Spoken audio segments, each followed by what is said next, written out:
Okey, Assalamualaikum warahmatullahi wabarakatuh. Nama saya Muhammad Noaiman Saharuddin bin Abdul Alim. Nombor matrik 11 DKA 19F1036. Okey. Okey, nama saya Muhammad Farhan bin Abdul Hamid. Nombor matriks 11 DKA 19F1003. Hai, Assalamualaikum warahmatullahi wabarakatuh.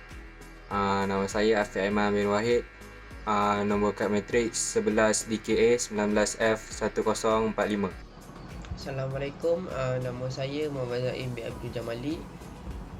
Nombor pendaftaran saya adalah 11 DKA 19F1021. Hai, Assalamualaikum. Nama saya Muhammad Hafiz bin Muhammad Tajri. Nombor kad matrik 11 DKA 19F1033. Lampu isyarat adalah salah satu sistem yang digunakan untuk mengawal lalu lintas semasa konflik antara pejalan kaki dan pemandu kenderaan. Penerasan sistem lampu isyarat seterusnya membolehkan aliran lalu lintas bergerak secara teratur dan berterusan tanpa ada sebarang masalah. Benarkan kenderaan ringan dari jarak kecil bergerak dan melintasi persimpangan dengan selamat. Pemasangan lampu isyarat adalah untuk memastikan keselamatan dan kelancaran berjalan di setiap persimpangan jalan. Membenarkan kenderaan bergerak dari jalan kecil dan melintasi persimpangan dengan selamat, di mana banyak pergerakan kenderaan di jalan raya. Kurangkan kekerapan jenis kemalangan tertentu seperti pelanggaran tegak lurus. Okey.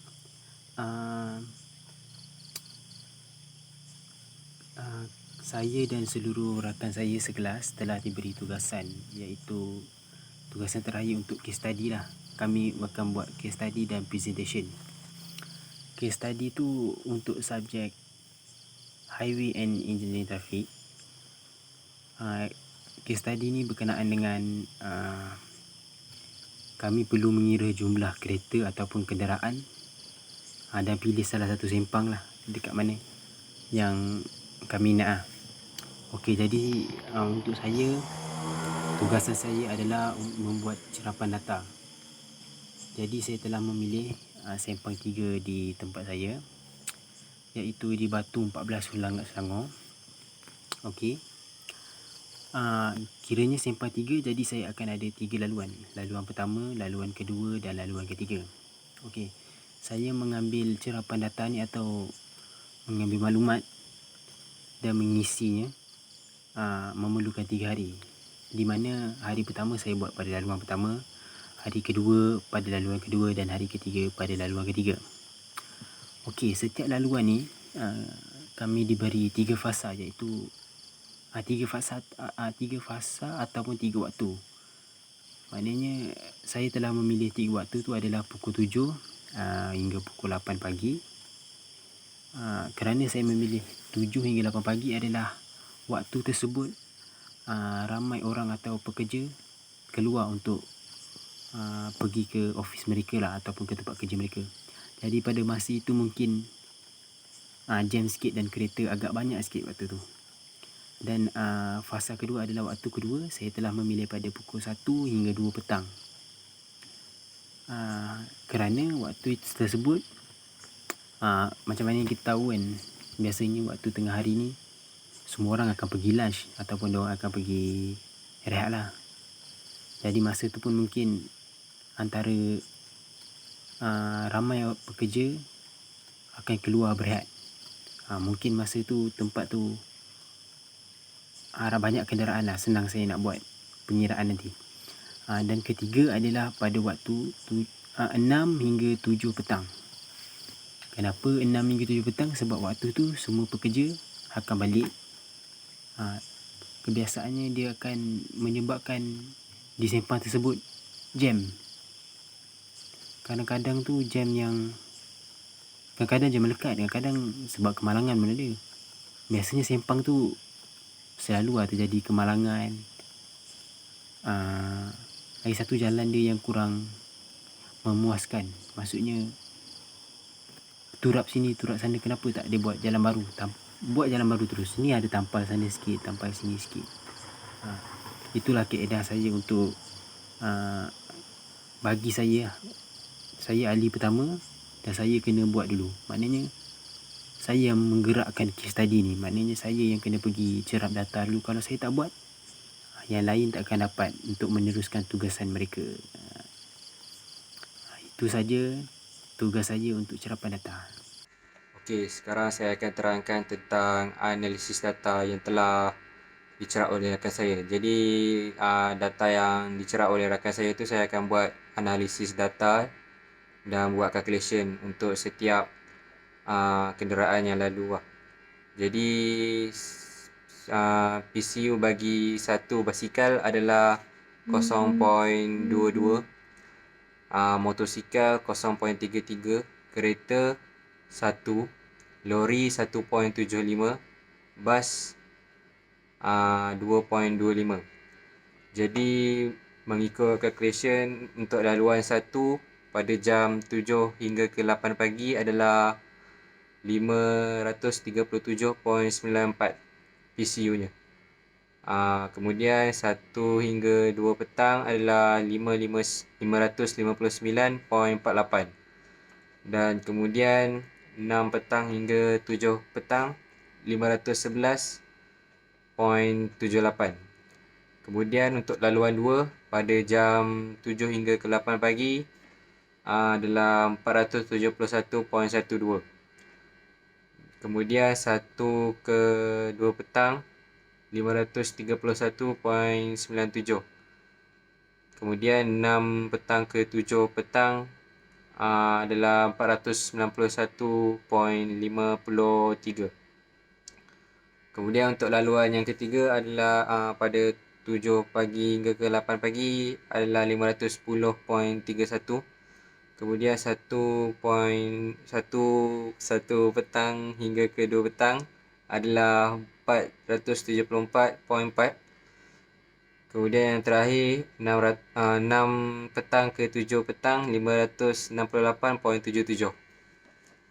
Untuk lakaran simpan ni, saya menggunakan software AutoCAD 2018 sepenuhnya berdasarkan apa yang diceritakan oleh Farhan mengenai simpang yang diambil yang dicerap data. So saya menggunakan simpang tersebut. So dekat kawasan simpang tersebut ada 3 tempat yang berhampiran simpang tersebut. Antaranya adalah kawasan masjid dan kawasan kedai, dan sebelah simpang 3 itu pun kawasan kedai berdasarkan lakaran pada AutoCAD itu sendiri. So jika dilihat pada gambar asal, petak X yang ada di tengah jalan antara simpang tersebut tidak jelas dan kurang menonjol. Ini menunjukkan banyak risiko yang akan berlaku. Seterusnya ada 3 lampu isyarat, iaitu lampu isyarat yang pertama berhampiran kedai, kawasan masjid dan kawasan kedai lain sebelah sana. Tidak terdapat apa-apa papan tanda yang terdapat pada kawasan tersebut. So jika dilihat, banyak risiko yang akan berlaku jika tiada papan tanda amaran seperti amaran lampu isyarat, amaran perlahan dan sebagainya. So dekat situ kita boleh nampak beberapa risiko yang akan berlaku kepada simpang tersebut. Lakaran pada AutoCAD ni sebenarnya dia rata saja, dia ala kadar. Sepatutnya dia ada lengkukan sikit pada jalan, bukan lengkukan, dia macam ada membelok sikit pada jalan, tapi saya buat menggunakan AutoCAD, so dia jadi rata dan mudah difahami. Yang penting dia memang tiada papan tanda apa-apa yang terdapat pada simpang tersebut. Dan pada lakaran AutoCAD tanda X ni sepenuhnya ada, tapi pada asalnya memang tiada. So pihak bertanggungjawab perlu menyelenggara semula jalan tersebut. Kita khawatir berlakunya beberapa kemalangan atau risiko kepada pengguna jalan raya itu sendiri. Jika kita lihat pada 7 hari bulan YB Khairi Jamaluddin kemalangan di Jenjarum, yang mana ada jalan berlubang. Dekat situ kita boleh lihat jalan-jalan di lakaran simpang ini juga terdapat beberapa jalan yang tidak elok. So ini boleh menyebabkan berlakunya kemalangan kecil dan sebagainya. Okey, penambahbaikan yang perlu dilakukan di laluan ketiga-tiga laluan yang telah diambil data. Okey, yang pertama adalah menambah lorong laluan 1 dan 2. Okey. Laluan 1 dan 2 ni kena tambah lorong sebab laluan 1 dan 2 ni selalu kenderaan-kenderaan seperti lori, bas semua selalu lalu. Sebab jadi laluan 1 dan 2 ni mengalami kesesakan lalu lintas yang melampau. Ni untuk apa? Untuk mengelakkan kesesakan tu, kita kena tambah laluan kita kena tambah lorong di laluan 1 dan 2 untuk untuk mengelakkan kesesakan yang sering berlaku. Lagi satu laluan ni sebab laluan 1 dan 2 ni laluan utama untuk pergi ke pusat bandar ataupun untuk ke daerah yang lain. Sebab tu laluan ni selalu kenderaan lalu. Jadi kalau lorong yang sedia ada pun tak boleh nak mengatasi masalah lalu lintas ni. Jadi kita kena tambah lagi 1 lorong untuk memastikan kesesakan lalu lintas ni dapat diatasi. Okey, untuk yang kedua ni kita kena mengetatkan lagi kawalan trafik. Okey, untuk kawalan trafik ni sebab disebabkan sempang ni sibuk, jadi kawalan trafik tu tak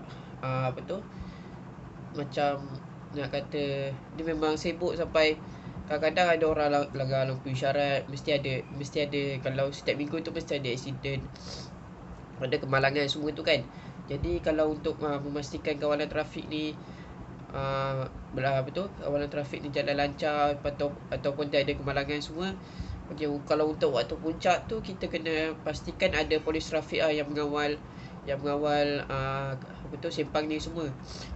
Sempang ni untuk memastikan kalau tak adalah orang langgar lampu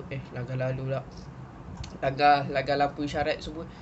Langgar lampu isyarat biasa motosikal ni kalau dia nak cepat sampai kat dia punya destinasi, jadi dia orang langgar je lampu isyarat dekat tiga laluan ni. Okey, lepas tu kalau nak pastikan orang bawa, biasanya akan bawa laju. Jadi kalau untuk nak pastikan orang bawa perlahan, kita kena letak bonggol 50 meter ataupun 100 meter sebelum lampu isyarat. Jadi bila ada bonggol ni tak adalah macam orang nak bawa laju, tak ada orang nak bawa laju untuk untuk lalu di laluan. Okey, untuk yang ketiga ni kita kena kaji semula kadar masa lampu isyarat untuk ketiga laluan ni. Okey, untuk kadar masa isyarat ni dia macam contoh laluan 1 ni kan, laluan 1 ni banyak kereta dan laluan 3 ni kurang sikit kereta. Dia banyak juga tapi dia macam lebih kurang dia kurang sedikit pada laluan 1. Tapi laluan 3 ni lampu isyarat dia lebih lama. Jadi dia akan macam kalau laluan tu kurang kereta, patutnya lampu isyarat ni lebih sekejap lah kan. Lepas tu kita kena sebab benda macam ni memang akan dia akan melambatkan lagi masa perjalanan seseorang tu. Lepas tu dia akan macam orang akan buat orang rasa tak puas hati lah. Sebab kenapa laluan 3 tu lagi lama lampu isyarat ni, sedangkan tak ada kereta lalu pun. Jadi kalau laluan 1 ni patutnya laluan 1 dan 2 ni patutnya lebih lama. Jadi untuk pastikan lebih banyak kereta akan dapat lalu di laluan di laluan 1 dan 2 ni. Okey, untuk laluan 1 lampu isyarat ni selalu rosak. Jadi kadang tu bila rosak dia selalu rosak bila waktu puncak. Jadi bila dia waktu puncak dia rosak, dia akan menyebabkan kesesakan lalu lintas lah. Jadi akan akan menyebabkan kesesakan lalu lintas lah yang akan berlaku, yang sering berlaku pun. Jadi dia pihak berkuasa patutnya akan perlu aware lah dengan benda-benda macam ni kan. Sebab yelah dia rosak selalu, takkanlah kita macam selalu pengguna ni nak hadapi masalah yang sama setiap hari kan.